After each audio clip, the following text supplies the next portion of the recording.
I don't say this lightly. In fact, I almost never say it at all. Most differences aren't real. There are variations, small changes in presentation, not in structure. People confuse novelty with difference. They confuse intensity with depth. They confuse uniqueness with unpredictability. True difference is rare. I learned that by paying attention to patterns instead of people. Patterns don't flatter you. They don't care how you feel. They repeat honestly, and most people repeat themselves, even when they think they're changing. Size. I've met thousands of intelligent people, creative people, ambitious people, people with impressive stories and strong opinions. On the surface, many of them look different, but structurally they behave the same. They want to be seen but not examined. They want closeness but on their terms. They want connection but without friction. That combination never works for long. So when I say someone is different, I'm not talking about personality. Personality is decoration. I'm talking about how someone operates under pressure, under uncertainty, under silence. That's where a difference shows up. Most systems reveal themselves under load. Most systems reveal themselves under load. I noticed you first in the absence of noise, not in what you said, but in what you didn't rush to fill. Silence didn't make you uncomfortable. You didn't treat pauses like problems that needed solving. That stood out. Most people mistake silence for danger. They rush to explain, reassure, perform. You didn't. You allowed space to exist. Space changes dynamics. It exposes intent. At first I assumed it was restraint, maybe discipline, maybe emotional control. Over time it became clear it wasn't restraint. It was confidence, not loud confidence, not performative confidence, structural confidence, confidence that doesn't need constant feedback. Feedback addiction is common. Stability is rare. I started noticing how you handled ambiguity. Most people treat ambiguity as threat. They try to resolve it quickly, even if the resolution is inaccurate. You didn't rush, you let uncertainty breathe. That's not passivity, that's tolerance. Tolerance for uncertainty changes everything. It prevents premature decisions. I also noticed how little you try to impress. No exaggerated stories, no strategic vulnerability, no attempts to control how you were perceived. You weren't optimizing for approval. That's unusual. Most people are constantly negotiating their image. They adjust tone, posture, language, trying to land somewhere safe. You stayed accurate. Accuracy is risky. It limits who connects with you, but it filters better. I realized something important then. You weren't trying to be understood by everyone. You were trying to be understood correctly. Those are very different goals. Trying to be understood by everyone leads to dilution. Trying to be understood correctly leads to precision. Precision is calm. Calm unnerves people who rely on reaction. I've seen how people behave when they sense difference. They test it, they poke at it, they try to pull it into familiar patterns. Most differences collapse under pressure. Yours didn't. You didn't harden, you didn't withdraw, you didn't over-explain, you stayed consistent. Consistency is evidence. Evidence is rare in relationships. Evidence is rare in relationships. I noticed that being around you didn't fragment attention. My thinking stayed intact. Focus didn't degrade. Decisions didn't become reactive. That's not chemistry. That's coherence. Coherence tells you whether something supports your system or interference is expensive. I've learned to pay attention to how interactions affect operation, not how they feel in the moment, but how they change clarity afterward. After you, things felt clearer, not euphoric, not distracted, clear. Clarity is underrated. Clarity is underrated. I also noticed how little emotional management was required. I wasn't anticipating reactions. I wasn't rehearsing explanations. I wasn't calibrating tone to prevent misunderstanding. That's rare. Most connections require constant emotional labor. You reduced it. Reduction is optimization. Size reduction is optimization. I started asking myself why this felt different, not in a romantic sense, but a structural one. The answer wasn't excitement, it wasn't novelty, it was alignment and behavior.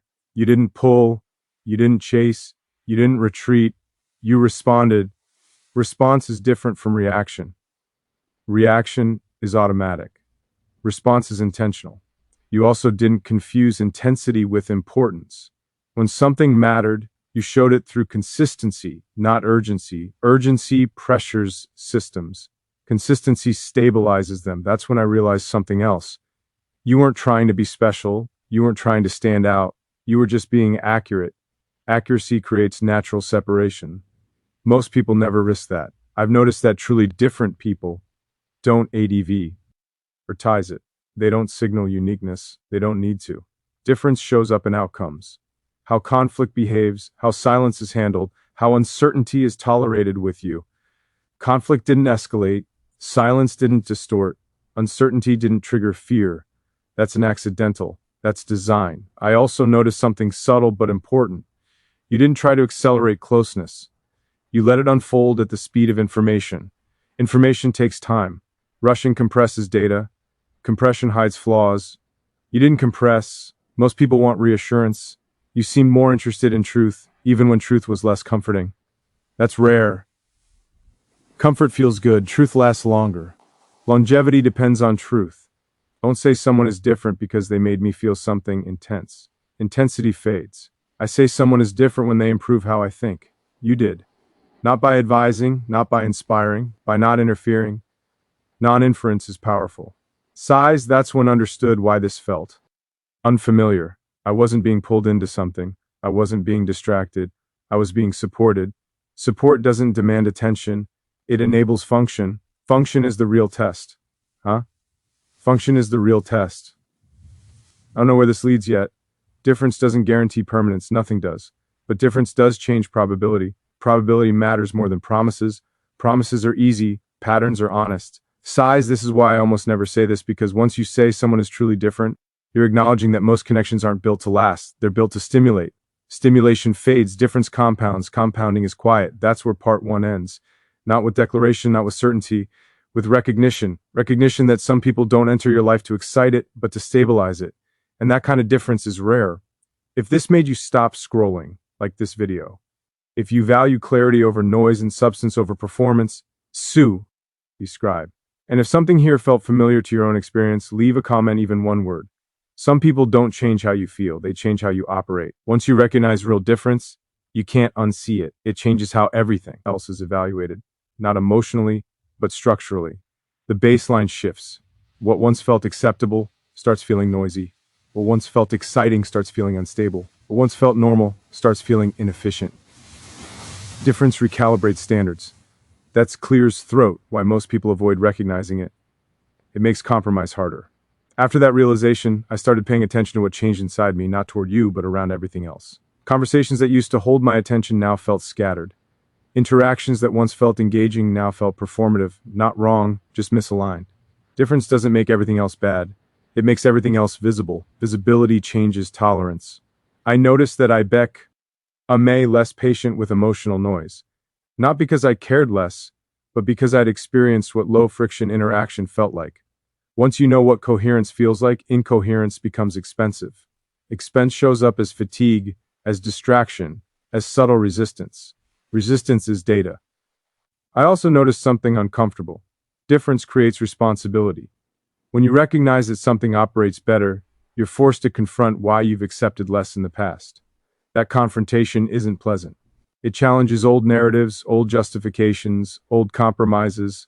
Most compromises aren't strategic. They're habitual. I started reviewing patterns, not people. Patterns where I tolerated misalignment because it was familiar, or I confused intensity for importance, or I allowed urgency to override accuracy.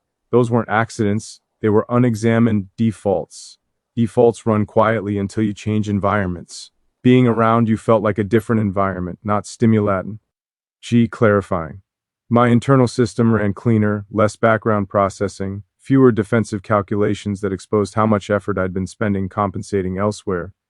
Compensation drains energy. Drained energy distorts judgment. I realized that difference doesn't ask for attention. It asks for honesty. Honesty about what works. Honesty about what doesn't. That kind of honesty forces decisions, not immediately, but inevitably. Inevitable doesn't mean rushed. I also noticed that you didn't seem invested in being perceived as different.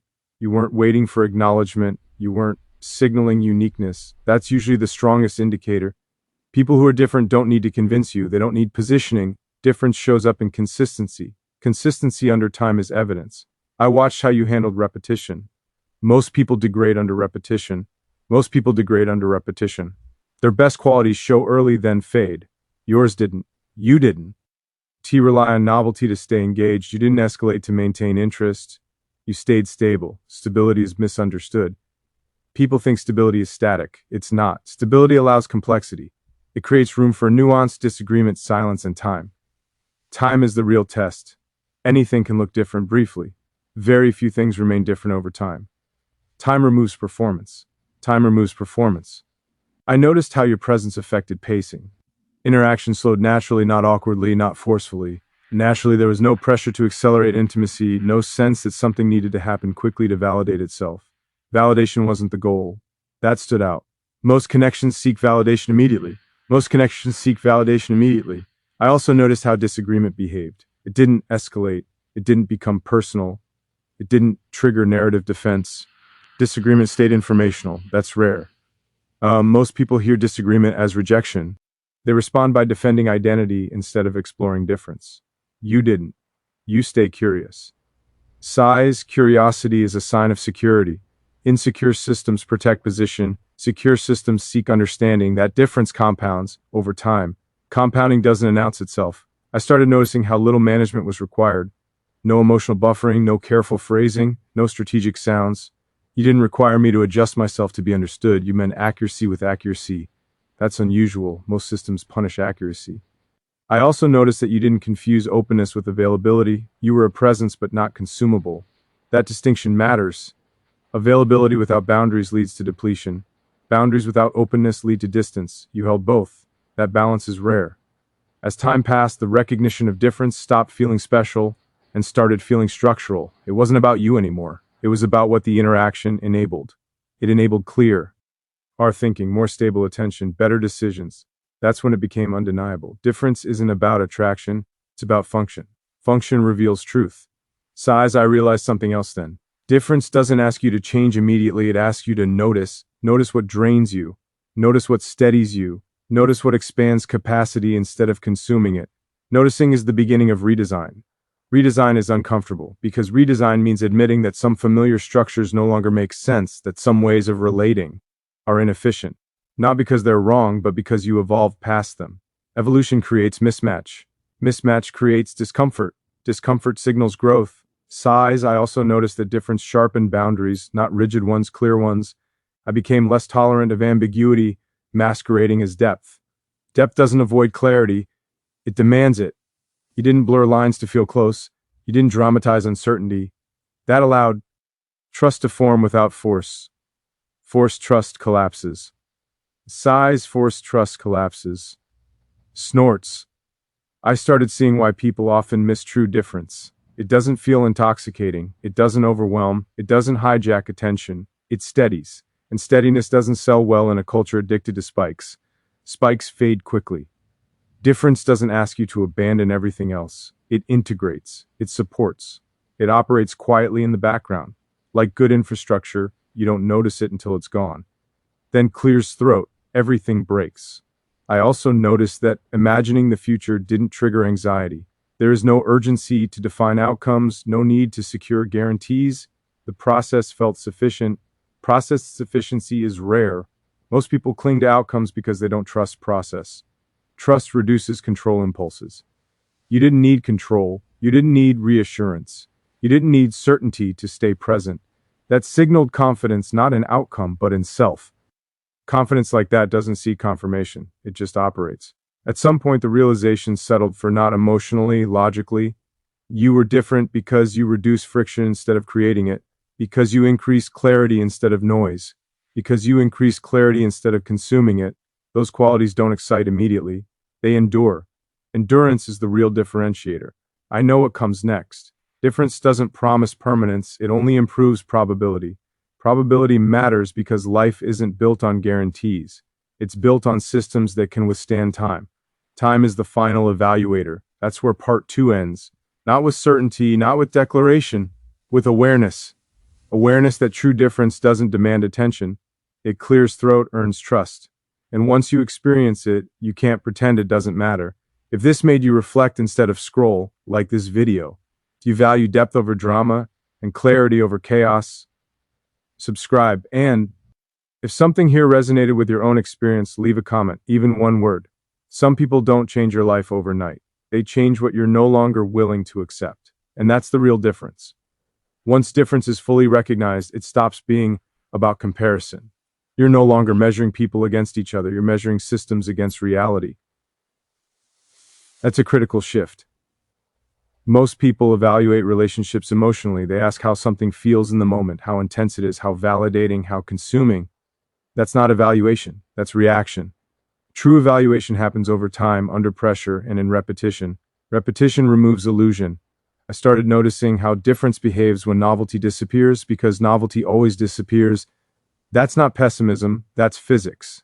Anything driven by novelty requires constant input to sustain itself. When input drops, the system destabilizes.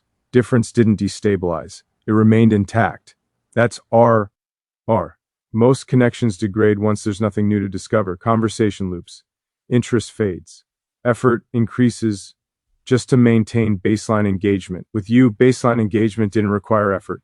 Effort went into growth, not maintenance. That distinction matters. Maintenance-heavy systems collapse first. I noticed that repetition didn't flatten things. It refined them. Small behaviors stayed consistent, tone stayed stable, intent didn't drift. There was no gradual erosion. Erosion is usually subtle. You don't notice it until structure fails. It wasn't happening here. Stability under time is evidence. I also noticed how difference affected self-perception, not ego, not confidence. Accuracy. I wasn't exaggerating myself. I wasn't minimizing myself. I wasn't editing to fit expectation. I was just precise. Precision feels strange when you're used to adjustment. Adjustment is exhausting. Size, most people don't realize how much energy they spend calibrating themselves to be acceptable. They adjust tone, opinions, interests, sometimes without noticing. You didn't require that. That absence of adjustment was free. Freedom increases honesty. Another change became obvious. Time felt different. Not faster, not slower, more intentional. Moments weren't rushed. Silence wasn't threatening. Pauses weren't interpreted as loss of interest. Nothing needed rescuing. Most relationships are constantly being rescued. Rescue dynamics create dependency. Difference removed the need for rescue. Nothing felt like it was slipping unless attention was applied. Attention was a choice, not a requirement. That's structural safety. Safety supports complexity. I noticed how disagreement continued to behave. It didn't accumulate, it didn't leave residue, it didn't resurface disguised as something else. Disagreement stayed local.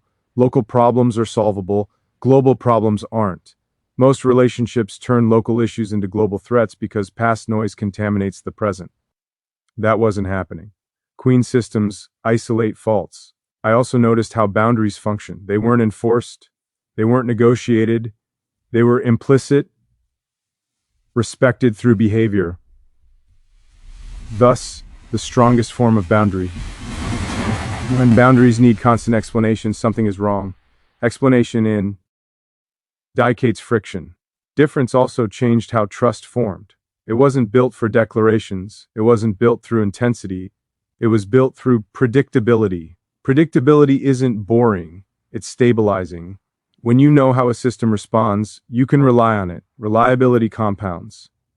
I started noticing how rare it is to feel mentally uninterrupted around someone. Most interactions fragment attention slightly. They pull you into management mode. This didn't. Thoughts stayed linear. Decisions stayed clear. That's not coincidence. Mental coherence is a signal. I realized that difference doesn't create emotional highs. It creates cognitive ease. Ease allows capacity. Capacity allows long-term thinking. Most relationships shrink time horizons. They pull attention into the present moment at the cost of the future. This expanded horizons. Snort's expansion is subtle. Another thing became clear. Difference didn't make me want to escape uncertainty. It made me more tolerant of it. Uncertainty didn't feel like instability. It felt like openness. That's a major distinction. People rush certainty when they don't trust process. Here, process felt trustworthy. Trust reduces urgency. I also noticed that emotional labor had decreased significantly. There was no constant checking in, no silent recalibration, no behind-the-scenes adjustment. That doesn't mean care was missing. It means care was efficient. Efficient care lasts longer. Size, I started understanding why truly different people often feel intimidating. They remove excuses. When something functions cleanly, dysfunction elsewhere becomes obvious, thus uncomfortable. It forces self-reflection. Self-reflection is costly. Difference made me question patterns I had normalized. Why did some connections feel draining? Why did others require constant reassurance? The answer wasn't complexity. It was misalignment. Difference exposes misalignment without accusation. That's powerful. Power doesn't need volume. I noticed how little future projection was happening. Not because there was no future, but because it didn't need scripting. The present felt sufficient. Sufficiency reduces anxiety. Anxiety distorts planning. This is where most people misunderstand difference. They think it should feel extraordinary. It doesn't. It feels sustainable. Sustainability isn't exciting, it's dependable. Dependability is what builds lives. Lives aren't built on spikes. I also noticed that difference didn't trigger possessiveness. There was no urge to secure, define, or label prematurely. Ownership instincts are fear responses. Fear wasn't driving behavior. Absence of fear improves choice. Another subtle shift. Gratitude appeared, not for attention, but for clarity. Clarity about what matters. Clarity about what doesn't. Difference simplifies values. Simplification reduces noise. Noise wastes time. I understood then why I rarely say this. Because acknowledging true difference means admitting that any connections are built on compromise, not compatibility. Compromise feels mature, but excessive compromise erodes integrity. Difference preserves integrity. Enter stabilizes identity. Also notice how endings were imagined differently, not with fear, not with avoidance, with realism. Difference didn't promise permanence. They promised accuracy while present. Accuracy is enough. Promises fail, accuracy and zoof. Promises fail, accuracy endurance. At this stage, difference stopped being about you as a person. It became about a standard for how interaction should feel, how communication should function, how effort should be applied. Standards once raised don't lower easily. That's irreversible. Sighs and gasps. This is why people sometimes resist true difference. It forces change not in the relationship, but in expectations everywhere else. Expectations shape behavior. Behavior reveals values. I realized that even if nothing else happened, this recognition had already NGD something fundamental. I could no longer pretend noise was depth. I could no longer accept instability as passion. I could no longer confuse effort with value. Difference recalibrates perception. Perception shapes reality. That's where part 3 ends. Not with escalation, not with conclusion. Size with internal recalibration. Recalibration of standards. Recalibration of tolerance. Recalibration of what different actually means. Sheesh. If this part made you reflect instead of react, like this video, if you value clarity over comfort and depth over distraction, subscribe. And if something here matched what you've experienced but never named, leave a comment, even one word. Some people don't change your direction, they change your calibration. And once that happens, nothing feels the same again. After recalibration happens, difference stops being something you notice occasionally. It becomes something you operate from. It quietly rewrites your internal reference system, not emotional. Lie structurally. What once felt acceptable now feels misaligned. What once felt impressive now feels noisy. What once felt intense now feels inefficient. Difference doesn't shout, it corrects. Clear's throat correction is rarely comfortable. I noticed that my tolerance for chaos dropped. Not because I became rigid, but because I became clearer. Chaos stopped feeling exciting and started feeling expensive. Expensive in attention, expensive in energy, expensive in long-term cost. When you experience low-friction interaction, high-friction interaction becomes impossible to ignore. Contrast sharpens perception. I also noticed how often people mistake emotional stimulation for connection. Stimulation feels alive because it demands response. But demand isn't depth. Depth doesn't pull, it holds. With you, nothing was pulling me off center. There was no emotional gravity distorting priorities. I didn't feel drawn away from myself to stay connected. That's rare. Most relationships subtly wreck your self-abandonment, small compromises, minor distortions, gradual adjustments you don't notice until you're tired. Fatigue is delayed feedback. Difference removed that fatigue, not because it gave energy, but because it stopped draining it. Energy preservation is more important than energy creation. Preserved energy compounds. Compounding is quiet. I started noticing how much of my previous relational effort was actually compensation. Filling gaps, smoothing misalignment, translating signals. Translation cost cognitive load with you. Translation wasn't necessary. Signals were clean. Intent matched behavior. That alignment reduced internal processing. Reduced processing increases clarity. Another shift became obvious. I no longer felt the need to manage expectations. Expectations settled naturally through consistency. Consistency is the strongest form of communication. When consistency is present, explanation becomes optional. Optional explanation is freedom. I also Noticed how difference affected pacing. Everything slowed, not artificially, but naturally. There was no urgency to define, label, or escalate. Urgency is usually compensation for uncertainty. Uncertainty here felt tolerable. Tolerance is confidence. Confidence doesn't demand outcomes. It trusts process. Process trust changes behavior subtly. You stop forcing moments. You stop extracting meaning prematurely. You allow information to accumulate. Accumulated information reveals truth. Truth takes time. I realized that difference wasn't making me more selective because I wanted less. It was making me more selective because I understood more. Understanding reduces tolerance for misalignment. Misalignment isn't dramatic, it's draining. Draining systems don't last. I noticed that silence felt increasingly valuable. Not awkward, not empty, valuable. Silence became a place where nothing needed to be managed. Management-free space is rare. Most interactions require constant adjustment. You didn't require that. Huh. That absence was noticeable. Another important change. I stopped confusing effort with care. Care didn't require strain. It showed up in reliability, not intensity. Intensity burns fast. Reliability endures. This difference matters over years, not moments. Years expose design quality. I also noticed that difference didn't inflate importance. It didn't create obsession. It didn't narrow my world. It expanded it. My thinking widened. Long-term plans felt easier to hold. Stress didn't leak into connection. That's structural support. Support improves resilience. I began to understand why true difference is often overlooked. It doesn't feel dramatic. It doesn't create stories people like to tell. It creates stability. Stability doesn't trend, but it lasts. I also noticed how little fear was involved. No fear of losing, no fear of missing out, no fear of not being enough. Fear drives most attachment behavior.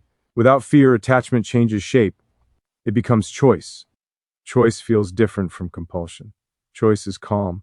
Compulsion is urgent. You didn't make me feel chosen. You made choice feel possible. That's a subtle but important distinction. Clears throat. Possibility reduces pressure. I noticed that conflict, when it appeared, stayed contained. It didn't expand into identity or history. It didn't recruit the past. It stayed present. Present-focused conflict is solvable. History-heavy conflict isn't. I also noticed that my internal dialogue quieted. Sheer hypothetical scenarios. Less second-guing, less rehearsing. Mental quiet does a sign of alignment. Noise usually indicates unresolved threat. Threat perception drives overthinking. Difference also changed how I viewed compatibility. Compatibility wasn't about shared interests or opinions. It was about compatible nervous systems. How stress was handled, how ambiguity was tolerated, how silence was interpreted. Those things determine durability. Durability is the real metric. I realize that. Difference doesn't make you want more. It makes you want less noise, less explanation, less drama, less effort spent maintaining stability. Stability should be inherent, not enforced. Enforced stability fails. Another subtle realization followed. I stopped romanticizing potential. Potential is dangerous when it replaces evidence with you. I wasn't imagining who you could be. I was observing who you consistently were. Consistency removes fantasy. Fantasy distorts judgment. I noticed that difference. Didn't pull me toward dependency. There was no merging of identity. No loss of autonomy. Autonomy remained intact. That's healthy. Healthy systems preserve boundaries naturally. I also noticed how endings were perceived. Not with panic, not with denial, with realism. Difference didn't promise permanence, it promised accuracy while present. Accuracy is enough to build with. Building requires truth. This is where difference stops being about connection and starts being about standards. Standards for communication, standards for effort, standards for emotional labor. Once raised, standards don't easily lower. Once raised, standards don't easily lower. That's irreversible. I understood then why I almost never say this out loud. Because acknowledging true difference forces change even if nothing else happens. It changes what you tolerate. It changes what you ignore. It changes what you're willing to invest in. Difference reshapes priorities. Priorities shape life. This part isn't about conclusion. It's about consequence. The consequence of recognizing something that works better than what you're used to. You can't unknow it. Awareness doesn't reverse. That's where part 4 ends. Not with commitment, not with certainty, with realignment. Realignment of standards. Realignment of tolerance. Realignment of tolerance. Realignment of what different actually costs and what it gives back. If this part made you pause instead of react, like this video. If you value clarity over chow and depth over noise, subscribe. And if something here matched a shift you felt but never named, leave a comment, even one word. Some people don't enter your life to stay forever. They enter to change the way you measure everything after. And that's real difference. After realignment settles in, something subtle but permanent happens. Difference stops being something you observe and starts being something you operate from. It becomes a baseline, not a feeling, not a thought, not a comparison, a baseline. Most people never reach this stage because it doesn't feel rewarding in the way intensity does. There's no emotional spike, no dramatic certainty, no sense of arrival, just quiet stability. And stability doesn't trend. When difference becomes a baseline, your internal system recalibrates automatically. You don't consciously reject noise that simply fails to hold your attention. You don't analyze misalignment. It reveals itself quickly. What once required effort to tolerate now feel inefficient. Inefficiency becomes obvious when Neb experienced coherence. Coherence sharpens perception. Size, I noticed that decision M changed, not because choices became easier, but because fewer options felt viable. Not out of fear, out of clarity. Clarity narrows choices in a good way. Most people think freedom means more options. It doesn't. Freedom means fewer wrong ones. Wrong options drain life quietly. I also noticed how emotional reactions soften. Not because I cared less, but because fewer things reached the threshold of importance. Emotional energy became selective. Selectivity is maturity. When everything matters, nothing does. Energy needs direction. Difference also changed how I related to time. There was no urgency to define outcomes, no pressure to lock things in. Time felt like an ally instead of a threat. Threat perception accelerates behavior. Safety allows pacing. You didn't accelerate time, you slowed distortion. Distortion is what makes time feel scarce. Realize that most connections consume time because they create instability that needs managing. When instability is absent, time expands. Expansion doesn't feel exciting, it feels usable. Usable time changes life. Life is built in usable time. Another shift became undeniable. I stopped trying to extract meaning from moments. Meaning didn't need extraction. It accumulated naturally. Extraction is a sign of insecurity. Accumulation is a sign of trust. Trust doesn't rush. Rushing breaks things that could have lasted. Size, I also noticed how difference affected my tolerance for emotional volatility. Volatility didn't feel romantic anymore. It felt like system failure. Failure isn't dramatic, it's expensive. Volatility creates unpredictable cost. Unpredictable cost kills long-term systems. Difference didn't make me idealize you. It did the opposite. It grounded perception. You weren't elevated, you were understood. Understanding is steadier than admiration. Admiration fades. Understanding holds. Holding is underrated. Snorts holding is underrated. I also noticed that silence reached a new depth. Silence wasn't a pause between moments. It was a state where nothing needed improvement. That's rare. Most silence feels incomplete because something is unresolved here. Nothing was unresolved. Here, nothing was unresolved. Another important realization followed. Difference didn't create attachment, it reduced it. Not because connection weakened, but because fear wasn't fueling it.